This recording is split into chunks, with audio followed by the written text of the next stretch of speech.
We live in a world where technology moves faster than ever. AI, coding, and robotics, something we never thought about back then. But today, I want you to imagine something a little different.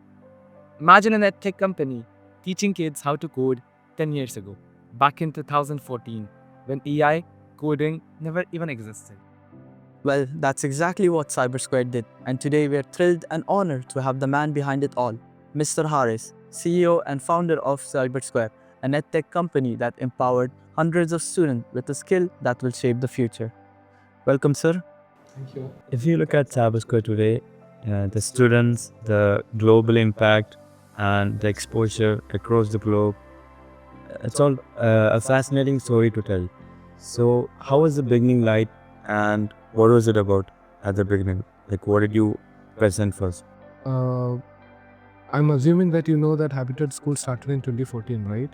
So when we started, when Shamsu Zaman started Habitat School here in 2014, I was the IT consultant here. So I pitched this idea to Shamsu Zaman about teaching coding uh, in 2014. So that time he approved it, and that is how the implementation of Cybersquare started at Habitat School. So why we got into this idea is because I started my company in 2010 when I was doing my MBA, and 2011 is when we started the officially with office and other things, and we are training students in the college. So when we trained students in the college, we understood that they don't have basics in computers and other things. So we even like a computer science graduate or a computer science BTech student doesn't know the difference between a browser and Google. So those kind of things, we felt that it's a problem. And then I had a discussion with Dr. Saji Gopinath. So Dr. Saji Gopinath was at that time a Dean Academics of IEM Kozhikode. So I asked sir, I really want to solve this problem. So that is when he told us, okay, if you're really passionate about doing this particular thing, then start from schools. So that's how, and that time I got this IT consultancy here in Habitat School, and then I pitched this idea to Shamsu Zaman, and he approved it. So that's how it became a reality, the Cybersquare journey. So back in 2014, teaching students about coding wasn't quite popular or common. So what made you realize or believe that coding should be taught early in life? So I was always passionate about learning. Be it mathematics or be it physics or anything. So what I've learned with my experience is that you learn a lot of things when you teach somebody. So if you want to really develop a logical thinking or critical thinking, you need to, if you teach somebody to do that, then you will learn better, right? So for that, if you're trying to, what is programming? You are actually telling the computer what to do, and you have a lot of instruction to give to the computer. But then you have to be very clear with what you're doing, then only you can give instruction to the computer. So that made me think that, okay, if you teach somebody means computer doesn't know how to think. So if you teach computer how to do something, you will learn better. So that's how we thought that the creativity, all this logical thinking, everything will develop if you teach coding. And also one more thing, see, when you live in the real world, you need two types of skills. One is a hard skill and another one is soft skill. So it's a lot of pressure for everybody. Like after a lot of people do a lot of hard skill acquisition after they join their work. But imagine if you are doing something which you have been doing in the school, it's pretty easy, right? So that's why we thought, okay, this is a hard skill. It's not only teaches you how to code or create something in AI or robotics, but also the logical and creativity, because you can create something. Because the word programming itself is like you can program something, can change something to something else. So there's a lot of creativity that is involved in it. So that's why we thought that it can be done. That's the best way to do it. You have collaborated with lots of schools, but you started with Habitat, right? How did that initially start, and how did you collaborate with them more? That's a very good question. Actually, it was as he was asking, it is not very common, right? So it was very difficult actually to initially put this idea. I mean, Shamsuzaman approved it, but it doesn't mean that we have a lot of teachers and students here, right?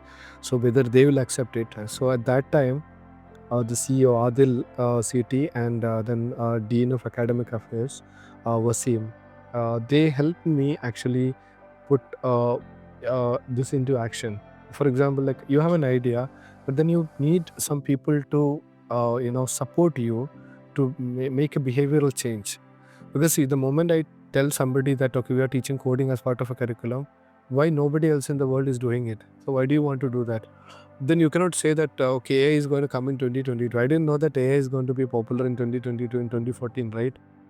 So like if you look at 2019, we inaugurated the AI lab in 2019. So a lot of people ask me, how do you know that AI is going to be make it big?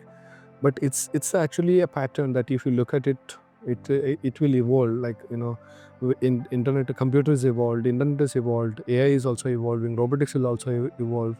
So my point is that initially how it grows just because of the support from the Adil, Wasim and all these people. We worked very closely to make this change to the students and to the teachers. And then I would appreciate a lot of teachers also, because there were around 32 teachers, computer teachers, and some teachers were really dedicated. I mean, you also have experience, especially in some of the teachers that you have worked.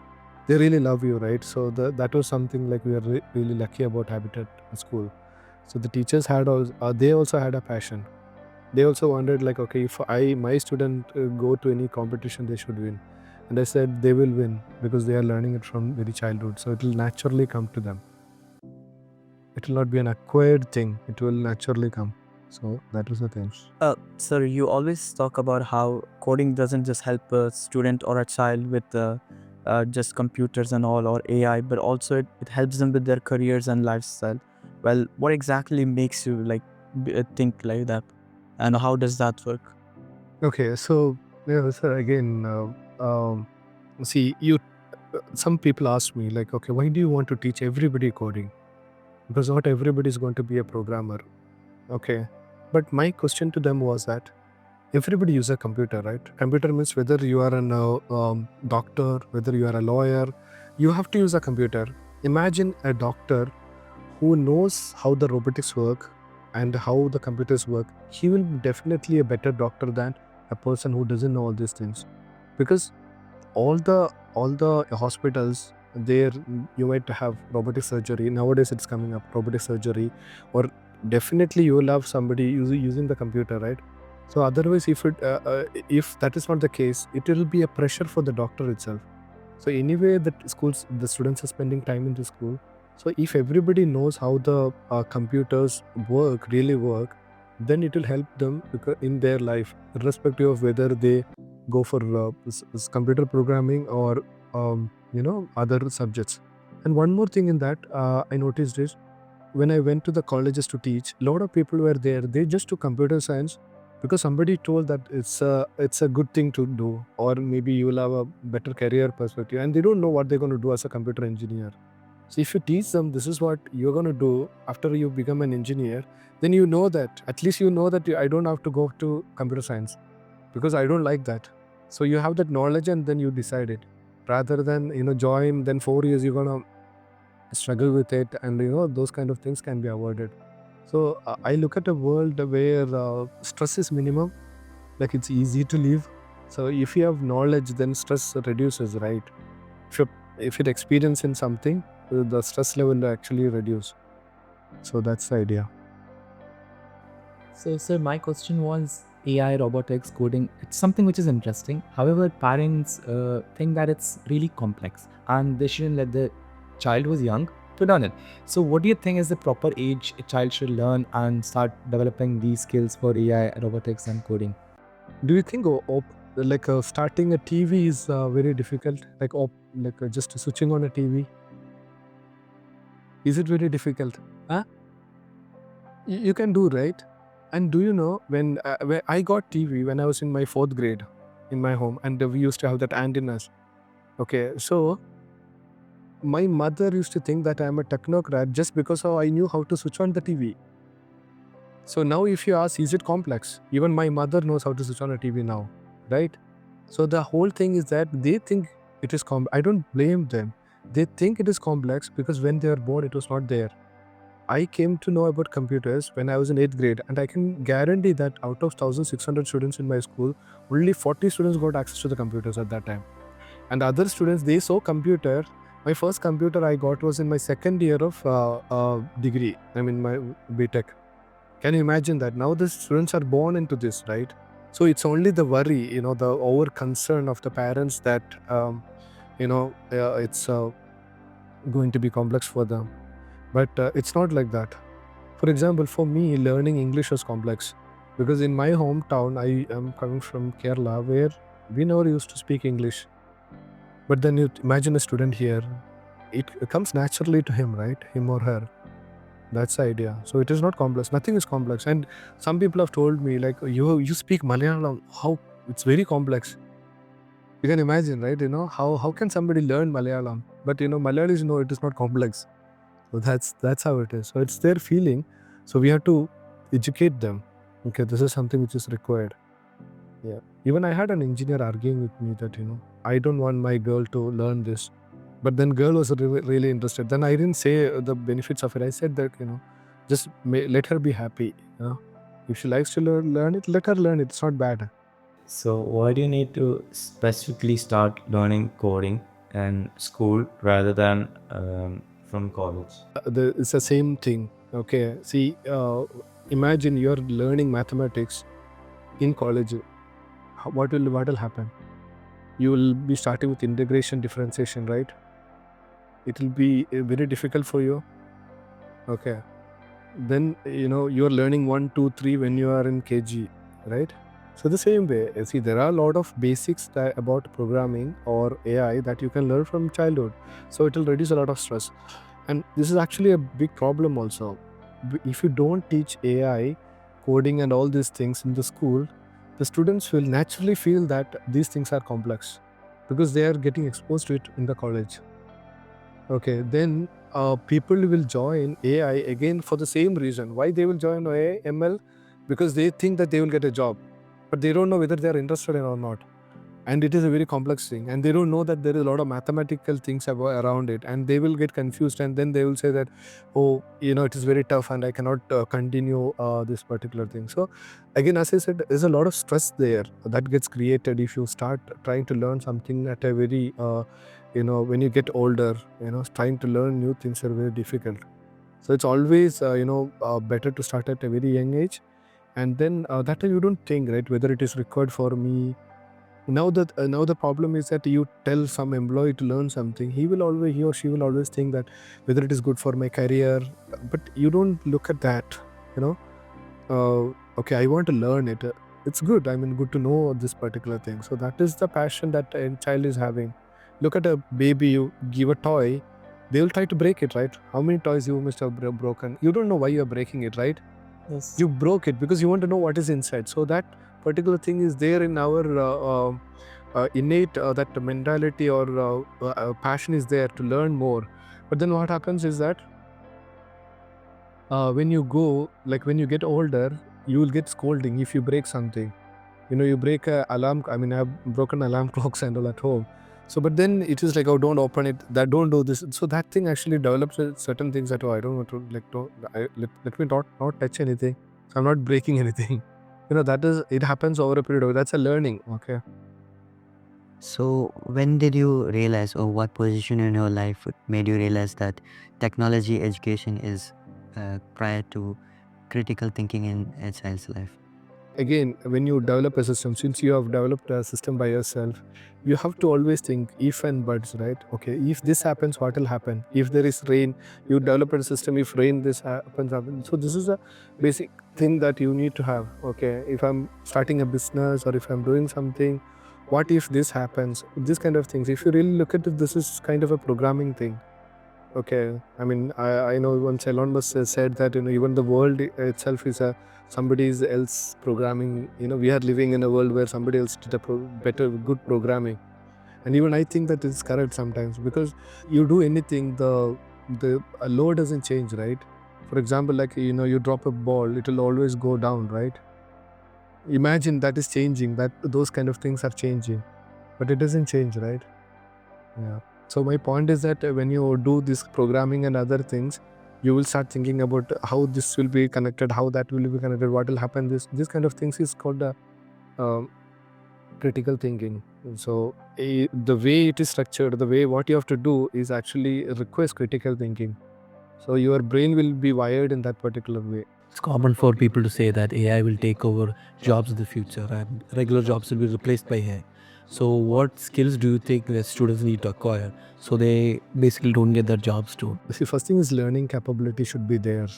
Okay, so you can imagine, when the computers came, the same discussions happened.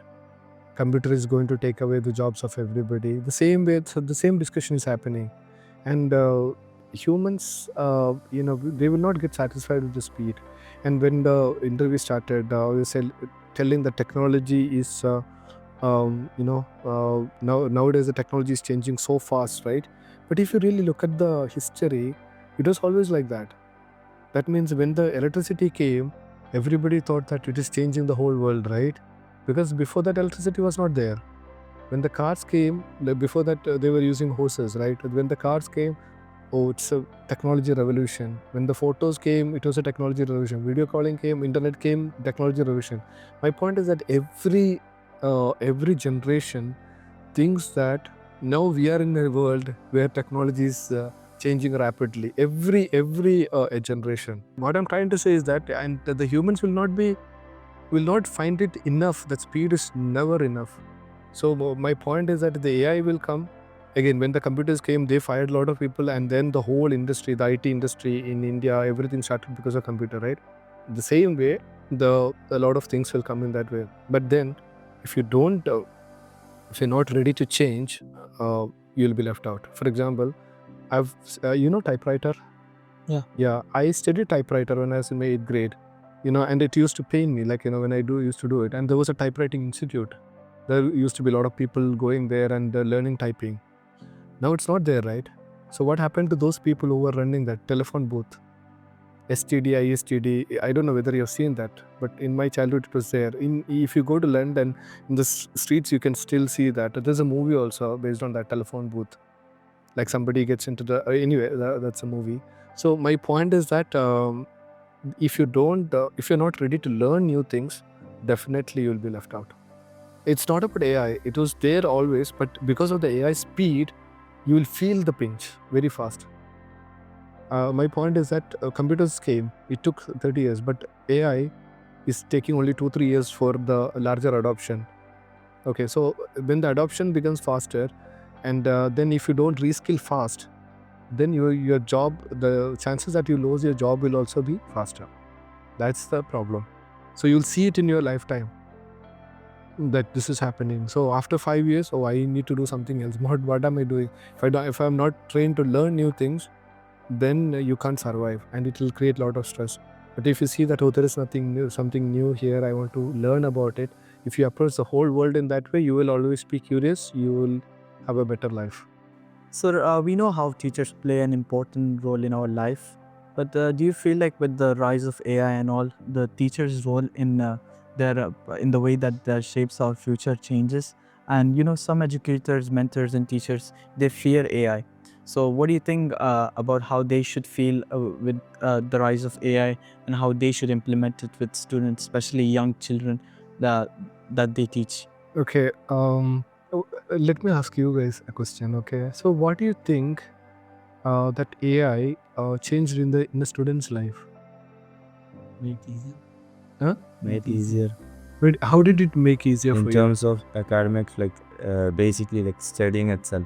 There are many AIs that we can AI chatbots and many things that we can use for studying. And one of the greatest breakthrough was ChatGPT for most of the students.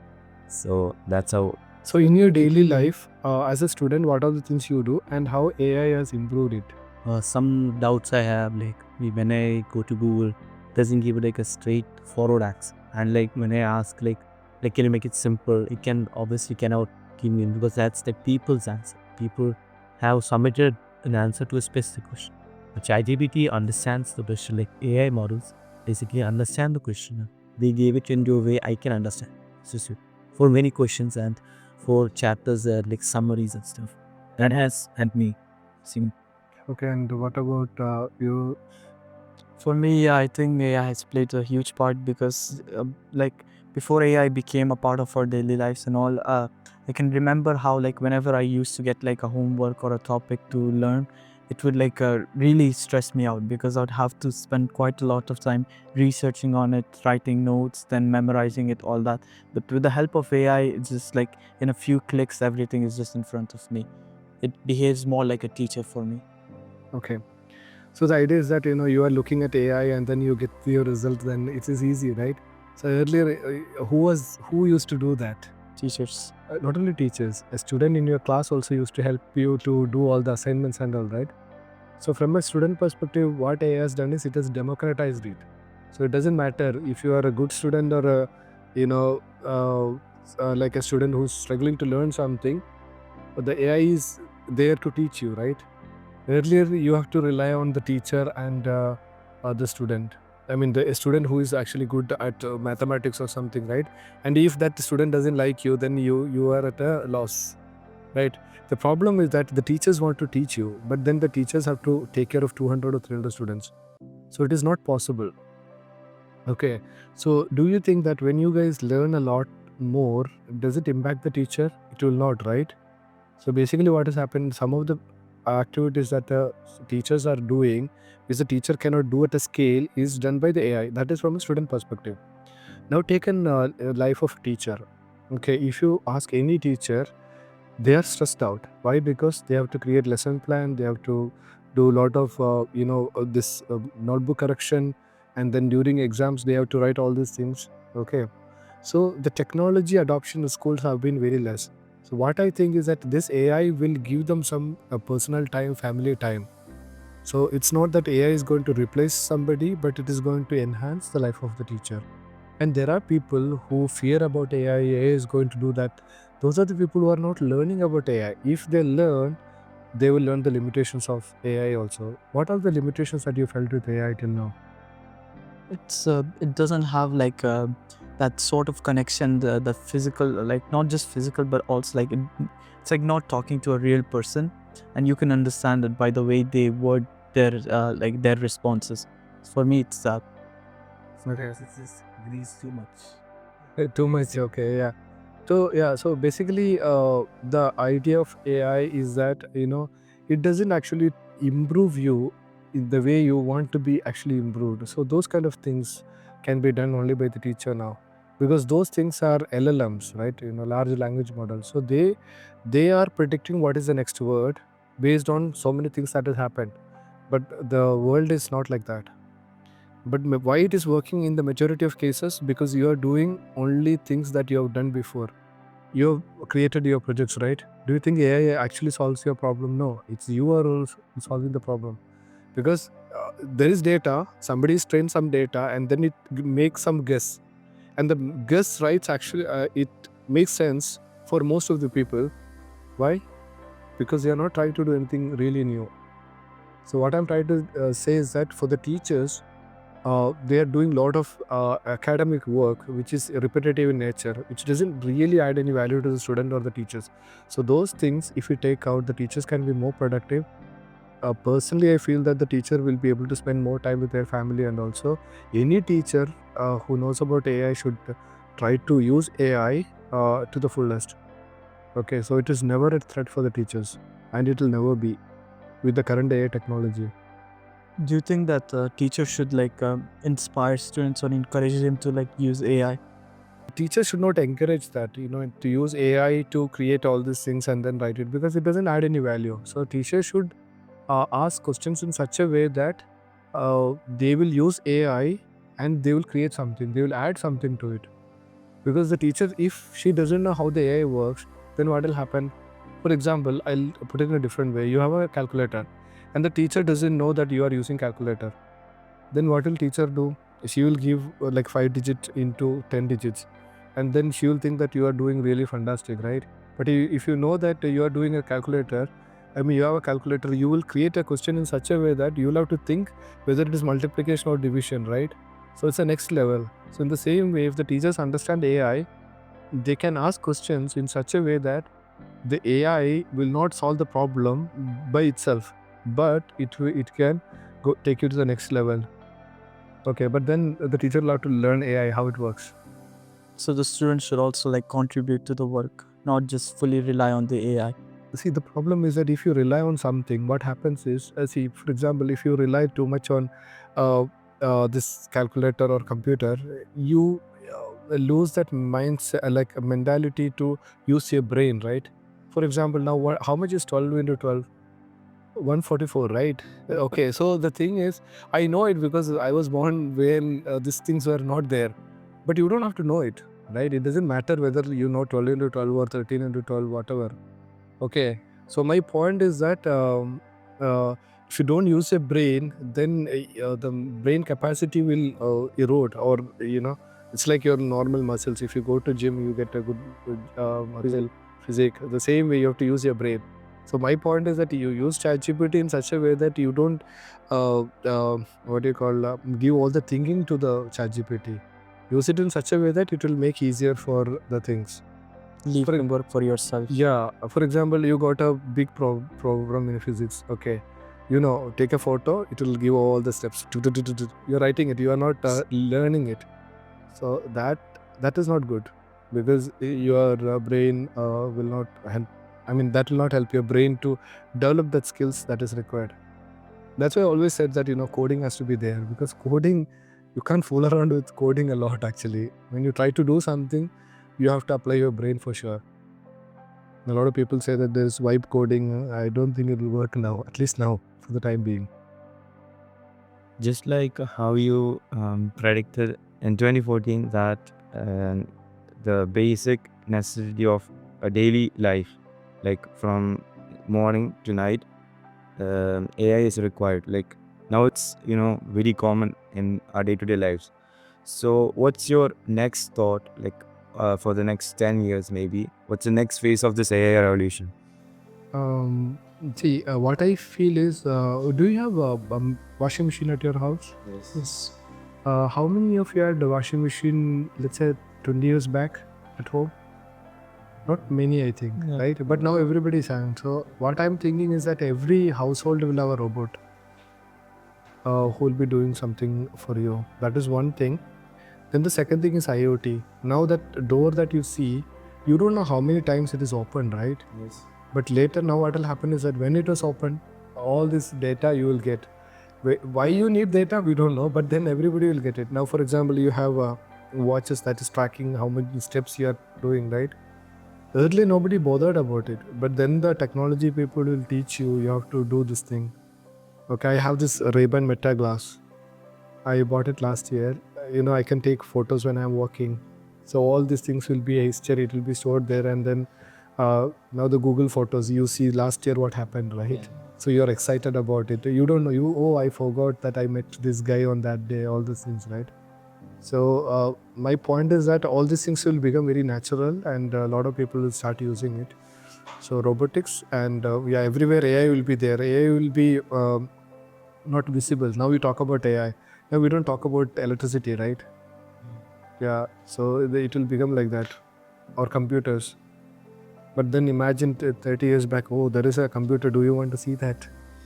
Now he's using AI. Do you want to see that? After 10 years, everybody will be using AI in such a way that now people will forget about AI. I think This will become very common. very common. Yeah. It will. That's what like electricity. You don't talk, right? When you plan it, you don't think whether electricity is there or not, right? It will become like that. So there has been several like events like International Digital Fest in our school, and many projects have been displayed. So have you ever seen something which was really unique and you loved it? Have you ever seen something like that? See, the first digital fest happened at Habitat School in 2017. I forgot the name of the student. He had AI in his project. That is a very, very base thing. Okay, but then when I'm looking back, I'm thinking like, how could he think about AI at that age? I mean, 2017. it was, I mean, we introduced as part of the curriculum in 2018, but before that itself, that student actually did something in AI before nobody knew about it. So that was one fascinating thing that noticed in my eyes. And regarding the international thing, what we are trying to do is that now we are a global citizen, right? We have, you're from Afghanistan, and then you're from India. So, and here I heard that there are like 46 nationalities inhabited school. So, what we are trying to do is that in India or in other part of the world, they are going to their school, coming back, and they don't interact with people on the learning aspect of it, learning side of it. For example, you might have your cousins, back home, maybe in Afghanistan or whatever, Pakistan or India, wherever. But then when you talk to your cousins, you never discuss about technology or learning, right? You just talk about normal things like, how are you, and those kind of things. But here, what happens is we are providing an international digital platform where you can compare you with others, okay, and say that, okay, I'm doing this particular thing that student is doing, so that the knowledge gap is reduced and you get the global exposure at a young age. We conducted World Digital Fest at MIT. And one thing, there were students of age 13, 14 and all coming to the MIT to present their project. Normally, he might be doing it at the age of 29, but then he's getting that experience at the age of 13 or 14. So he will have a broader view and more global perspective. Did you attend that? Yeah, I was there for that. What was something like this project? Projects are actually similar to what we see here. It was not the projects as such were not something really unique or great, but it had robotics, it had websites, everything, normal things that you see. Yeah, and a lot of these sustainable development goals. I mean, I know that you guys have worked on something like that. Yeah, so those kind of things that will improve the world. So you said that you saw a student use AI during that time, but have you ever seen a project which was like life-changing, which was really different than what should be, and it was like really helpful in individuals' life? Yeah, so I have life changing. It is not implemented yet. For the World Digital Fest Summit, there were two students who, the pollution in Delhi in India. So they were trying to create a problem to solve that particular problem. Because it's like if you're in Delhi, it's as good as you smoke some 14 or 18 cigarettes a day. So it's very alarming situation. You get cancer and all these things. So these students were trying to solve that particular problem using technology. And so those kind of projects excite us because the main point is when we were in school, we never used to think about problem solving and all these things. We never think about how we can improve the humanity or take the humanity forward. But now with all this coding, digital fest and all this, you are at least discussing that in the school. Others will be discussing only about football, cricket, and then movies, computer games. I mean, like a later part of my life, it is all about computer games. What did those students find about the India and did he problem? What did they find a solution for? What's that? So there, it's a long discussion. They're doing some. I mean, I don't know exactly the name of that website they created, but what they're doing is this particular thing happened because they burned the what do you call the farmers burned something in Punjab. That is why this happened in Delhi. So why they have to burn is that is the fastest way to get rid of the previous planted crops that they have done. So instead of doing that, they created a system where if they book through an app, the company will come and take it faster than burning it. So it will help the nature like that. So I have one question. Okay. Like you are, I think first generation students were started coding at a very young age, right? So which grade you started coding? I mean, not the professional coding that you're doing now, but the basic things. I started, there was Digital Fest in our school when I was in grade 5. Grade 5. So that's when I started. So it was basically a very simple robot. It's not just a robot, it's a RC park, which is controlled by Google. Now it's like very common, you get the kit and all. At that time, it was something new. And then for coding, it wasn't much, deep into it. Like just like how we do today. Now we do different level of coding. At that time, it wasn't that of task. So, how many of you feel that it's really good that we are starting from KG onwards nowadays? So I think it's very good because for me, as he mentioned, in grade 5, I just came to know about the coding and all that. And I remember when the first summer camp coding started, I was like really excited and I asked my parents about it. But unfortunately, at that time, my parents were like not that, they didn't know about it. So they didn't really pay much attention to it. But I was like really inspired by my friends and the way they did projects. So now seeing like younger generations, kids getting to do that, it's like seeing people do something you couldn't, but you still feel that excitement. Correct, yeah. That's what excites us also. I started coding when we had that Guinness World Record for so many websites. That's when my teacher taught me how to create a website. And ever since got into that, I just gained interest to do a lot more. And then I started discovering so many things, how to robot, Python, CSS, like different languages. That is when everything started. So this is one of the arguments people have. Why do you want to teach everybody coding? You teach only the people interested. Then I said, then you do that same with mathematics and other subjects also. Why only coding? Because I said, see, when I went for my computer programming, I didn't know what is a computer. I went just because I wanted to bunk the other class. Some exam I have to write. So what is the thing I have and some other class going on? Okay, so I want to bunk it and my friends from different classes will come. So I can spend some time with them. So I went because I don't know what is computer, I don't know what is programming. Well, luckily I got selected in that exam, and then again same thing. These students are like they can our group of friends were there, so they can all bunk the class and go for this particular thing. So you are like a hero, from the class you can get out. Now you also feel right when you do digital fest and all. Okay, I have this project, ma'am. Sorry, can I do this? Like that it started. But then later I found it really interesting, and that's how it started. So my point is that we should give this exposure to everybody. Otherwise, what will happen is that as you said, the parents wouldn't know. I won't blame them. And if you have a cousin who is really passionate about it, he will teach you. But usually that doesn't happen.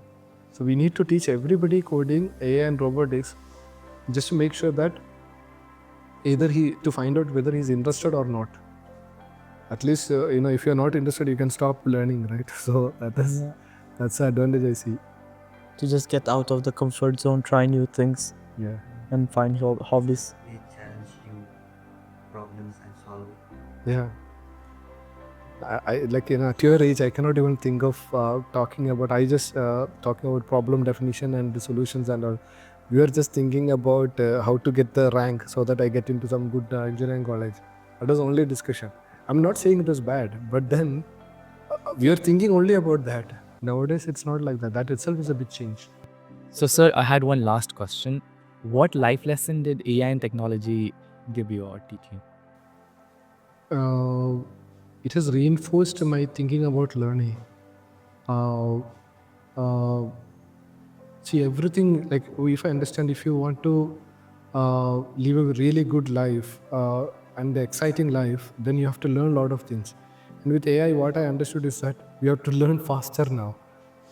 Because ChatGPT 3 will come, then 5 will come, 5.2, that's very fast. So you have to try to, and the AI will help you to do that, learn a lot of things in a very short span of time. So it's basically learning is everything now, and it is it's like Habitat tagline, right? Learn something from everything. Yeah. So it's all about that now. So that's a lesson. And I always believe that learning is interesting, and that's what we should be doing. Yeah, and now if you don't do that, it will force everybody to learn new things. So that is it for today. Thank you so much, sir, for your valuable time and answering all our questions. Thank you so much.